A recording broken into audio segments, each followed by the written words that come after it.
으이, 어떻게 하지? 이제 곧 시험인데 문제 풀면 다 틀리고 해설지 봐도 무슨 얘기인지 하나도 모르겠고. 야, 무슨 공부를 그렇게 요란하게 하냐? 난 공부 잘하긴 틀렸나 봐. 요즘은 학교 수업도 열심히 듣는데 문제를 이렇게 많이 틀리는 걸 보면 역시 게임이나 열심히 해서 프로게이머가 돼야겠어. 어, 창민이는 왜 울고 있어요? 생전 처음으로 수학 문제집 풀다가 완전 좌절했어요. 이번 수학 시험은 진짜 잘 보기로 결심했거든요. 근데 문제만 풀면 다 틀리잖아요. 이러다간 제가 생각했던 점수가 안 나올 것 같아요. 몇 점이 목표인데요. 당연히 100점이죠. 수학 30점짜리가 갑자기 100점이라니 말도 안 돼. 수학은 점수를 한 번에 많이 올리기가 어려운 과목이죠. 목표를 좀 낮춰보는 게 어때요? 안 돼요. 엄마가 이번에 100점 맞아야 스마트폰을 사주신다고 했단 말이에요. 스마트폰? 그럼 그렇지. 선생님, 수학 100점 받는 비결 같은 거 없어요? 중간에 고비만 잘 넘기면 수학 100점도 얼마든지 가능하죠. 오늘은 고비를 잘 이겨내는 방법을 살펴볼까요?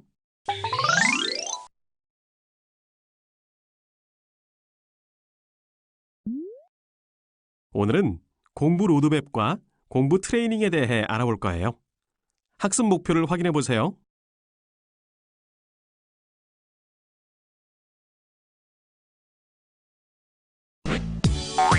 첫 번째 수업, 공부 로드맵.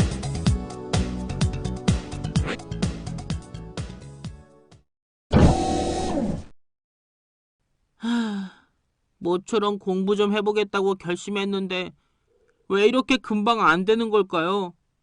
나도 김연아 선수처럼 작정만 하면 금방 최고가 될 수 있었으면 좋겠는데.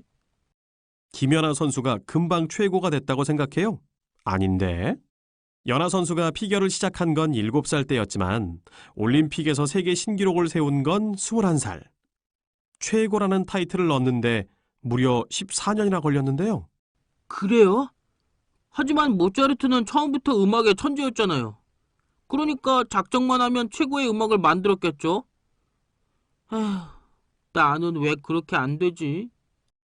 처음부터 훌륭한 작품을 만들진 못했어요. 모차르트의 처음 작품들은 다른 사람 걸 짜깁기 한 정도였거든요. 최고로 평가받는 작품들을 만들게 된 건 작곡을 시작한 지 약 10년 뒤부터였죠. 왜 전부 최고가 되는데 10년 이상이 걸리는 거예요? 1만 시간의 법칙 때문이죠. 세계 수준의 전문가가 되려면 1만 시간, 그러니까 하루 3시간씩 10년 정도의 연습이 필요하다는 무서운 법칙. 1만 시간이 되기 전에 세계 최고가 된 사람은 없어요. 그걸 어떻게 알아요? 1만 시간의 법칙은 꽤 많은 연구를 통해서 증명된 법칙이에요. 그중 대표적인 게 바이올리니스트 연구죠. 어떤 연구였는데요? 바이올리니스트를 세계 최고, 프로 수준, 음악 선생님 수준 이렇게 세 그룹으로 나눠서 15년 동안의 연습 시간을 조사했대요. 그랬더니 음악 선생님 수준은 4,000시간, 프로 수준은 8,000시간을 연습한 것으로 밝혀졌죠. 그리고 최고 수준은 설마 1만 시간? 빙고! 매주 30시간, 그러니까 주말 빼고 매일 5시간씩 연습한 거죠. 어때요? 정말 무서운 법칙이죠?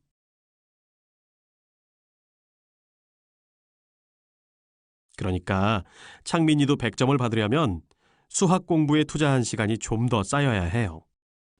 앞으로 1만 시간 노력하라고요? 원래 잘하는 사람들은 실력이 바로 좋아지니까 연습을 많이 해도 즐겁겠죠. 하지만 전 문제 풀면 다 틀리니까 좌절감만 들고 견딜 수가 없다고요. 사람은 다 똑같아요. 김연아 선수도 경기가 잘 안 풀릴 땐 링크에서 뛰쳐나가려고 했고 발목과 허리가 너무 아파서 피겨를 그만두려고 하기도 했죠. 그런데 어떻게 포기하지 않고 끝까지 견딜 수 있었을까요? 세계 최고라는 최종 목표와 함께 중간 목표들도 함께 세워놨기 때문이죠. 중간 목표? 그게 뭐예요? 최종 목표로 가기 위해 반드시 거쳐야 하는 목표들이죠. 이렇게 구체적인 중간 목표들을 세워놓고 쉬운 것부터 하나씩 이뤄나가다 보면 집중력도 높아지고 뭔가 해냈다는 뿌듯함이 생기죠. 포기하고 싶은 마음은 자연스럽게 줄어들고요. 그래요?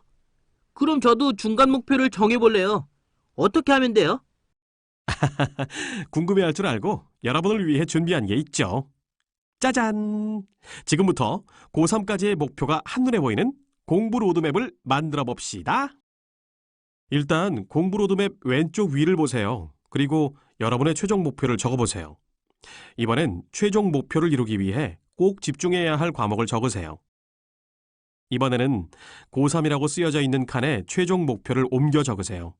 이제 현재 점수를 적을 차례예요. 여러분은 중1이니까 이곳에 적으면 되겠죠?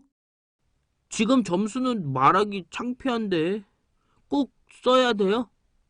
물론이죠. 현재 점수를 알아야 중간 목표를 정할 수 있어요. 100점을 떠올리면서 씩씩하게 적어보세요. 네. 네. 드디어 중간 목표를 정할 차례. 현재 상태에서 최종 목표까지 점수를 점점 올려보세요. 주의할 점, 한 번에 무리하게 점수를 올리진 마세요. 너무 높은 목표는 여러분을 좌절하게 만드니까요. 전 10점씩 올리다가 90점부턴 조금씩 올릴래요. 전 일단 50점까지 올려놓고 그 다음부턴 10점씩 올려볼 거예요. 둘 다 잘했어요. 이제 공부 로드맵 왼쪽 밑으로 내려가 보세요. 그리고 금방 정한 목표 점수들을 점으로 찍어보세요. 목표점을 찍었으니 이제 선으로 이어볼까요? 우와, 성적이 올라가는 게 눈으로 보이니까 벌써 자신감이 생기는 것 같아요. 포기하고 싶은 마음이 싹 사라지죠? 이걸 책상 앞에 붙여놓으면 공부에 지칠 때마다 강력한 힘이 되어줄걸요?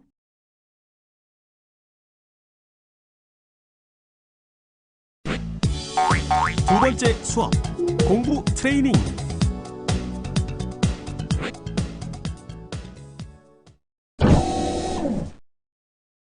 드디어 공부 달인이 되기 위한 모든 준비가 끝났습니다. 완벽한 공부 방법도 배웠고 고3까지의 구체적인 목표도 세웠으니 앞으로 남은 건 1만 시간 동안의 노력이겠죠. 내일부턴 비밀의 학교에 등교 안 해도 돼요. 저 혼자서 잘 해낼 수 있을까요? 물론이죠. 완벽한 공부의 집만 기억하고 있으면 문제없어요. 완벽한 공부를 하려면 수업도 열심히, 정리도 열심히, 이해랑 다지기 잊지 말고 생각도구 와우를 열심히 사용하고 시험 때 불안하지 않도록 준비도 꼼꼼히 해야 하는데 에휴, 전부 다 잘할 수 있을까요? 혼자 해보려니 둘 다 걱정이 많군요. 그럴 줄 알고 여러분을 위해 준비한 게 또 하나 있죠. 짜잔! 여러분의 학습머리 유형 검사 결과 보고서. 이게 1만 시간을 효과적으로 보낼 수 있도록 도와줄 거예요. 이 그래프가요? 어떻게요? 학습 능력 진단 그래프의 아랫부분을 보세요. 완벽한 공부의 집 모형에 적혀있던 것들이죠. 그러네요. 여러분의 학습 능력들 중에서 50점보다 낮은 점수가 나온 걸 찾아보세요. 그게 바로 여러분들이 우선적으로 훈련해야 할 학습 능력이랍니다. 에그, 전 시험에 필요한 학습 능력들을 집중 훈련해야겠네요. 전 하나 빼놓고 전부 다 훈련해야 되는데 에휴, 저걸 다 언제 해요? 저만 믿으세요. 창민이를 위해 공부 훈련의 우선순위를 정해줄게요. 여러분, 중학생이 되고 나서 초등학교 때와 어떤 점이 달라졌나요?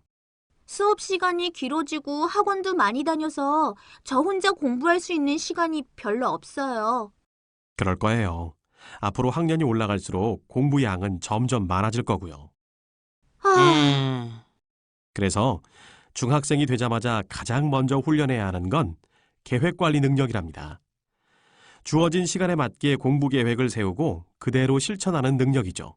이건 완벽한 공부를 위해 가장 기초가 되는 능력이에요. 어떻게 훈련하면 되는데요? 여기서 잠깐! 구체적인 팁을 알려주기 전에 여러분이 챙겨야 할 게 있어요. 아까 목표를 적어봤던 공부 로드맵을 얼른 꺼내보세요. 그리고 지금부터 알려주는 계획관리 능력 팁 중에서 꼭 실천하고 싶은 3가지를 골라 이곳에 적어보세요. 자, 준비됐나요? 짜잔!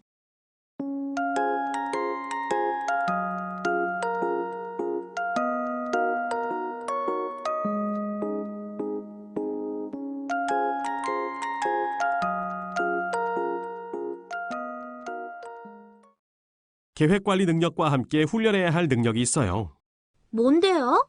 배우고, 익히고, 확인하는 공부의 흐름 속에서 가장 기본이 뭘까요? 배우는 거요. 잘 배워야 익히는 것도 쉽고 시험도 잘 볼 수 있으니까요. 빙고!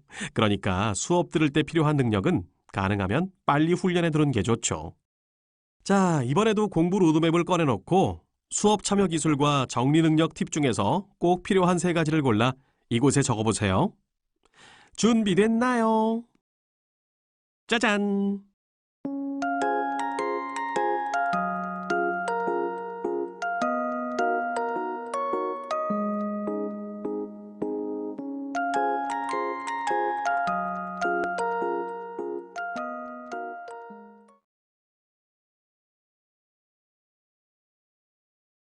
집중 훈련을 통해 가장 기초적인 학습 능력이 갖춰진 뒤 그 다음으로 여러분이 집중해야 할 건 바로 메타적 읽기 능력과 이해 다지기 능력이에요.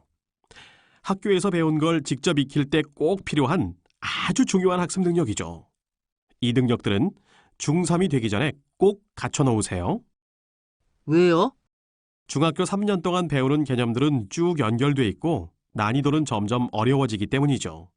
만약 중1 때부터 기초 개념을 잘 익혀놓으면 중3 때 어려운 개념도 쉽게 받아들일 수 있을 거예요.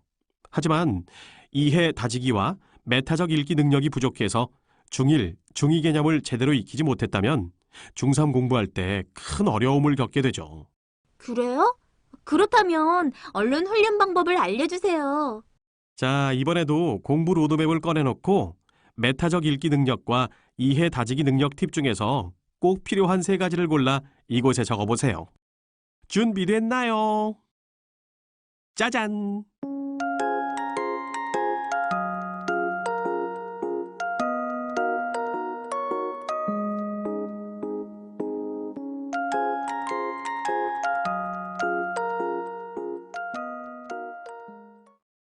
자, 이제 남은 건 시험에 꼭 필요한 능력 집중 훈련하기. 이 능력들은 늦어도 중학교 졸업하기 전까지 갖춰두는 게 좋아요. 대입 준비에 바쁜 고등학교 때 큰 힘을 얻을 수 있고 고등학교 입학 시험에도 많은 도움을 받을 수 있기 때문이죠. 선생님, 공부 로드맵의 마지막 칸을 채울 준비 다 됐어요. 벌써요? 그렇다면 마지막 팁 나갑니다. 짜잔!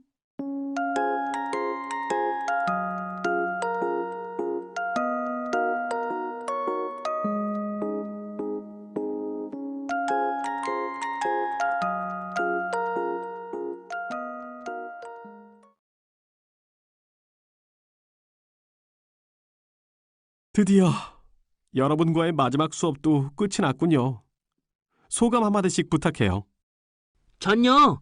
무리한 목표 세워놓고 금방 포기하는 어리석은 짓은 더 이상 안 할 거예요. 작은 목표부터 하나씩 이루면서 1만 시간 동안 열심히 노력하면 최종 목표도 꼭 이뤄진다는 걸 믿으니까요. 전요, 모든 학습 능력을 한꺼번에 얻으려고 욕심 부리지 않고 가장 우선적으로 갖춰야 할 능력부터 열심히 훈련할 거예요. 그렇게 차근차근 하나씩 갖춰나가다 보면 완벽한 공부를 하게 되겠죠? 둘 다 훌륭하군요. 마지막 공부의 비밀도 완벽하게 찾아냈어요. 5번째 공부의 비밀. 구체적인 목표와 전략의 도움을 받아 고3까지 포기하지 마라. 일반 시간 동안 꾸준히 느린 공부를 하다 보면 어느새 여러분은 최고가 되어 있을 겁니다.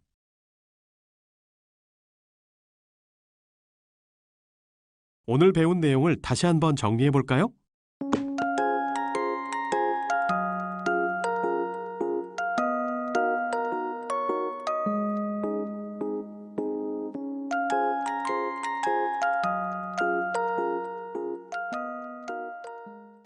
자, 그럼 이제 지치지 않고 공부하기 위한 나만의 방법을 한번 생각해 볼까요? 나의 학습 노트에 여러분만의 비법을 입력해 보고 친구들에게 공유해 보세요. 또한 자료실의 워크시트를 활용하여 오늘의 배움을 꼭 실천하도록 합시다. 자기주도 학습은 배우고, 익히고, 실천하는 것으로 비로소 완성되는 거랍니다.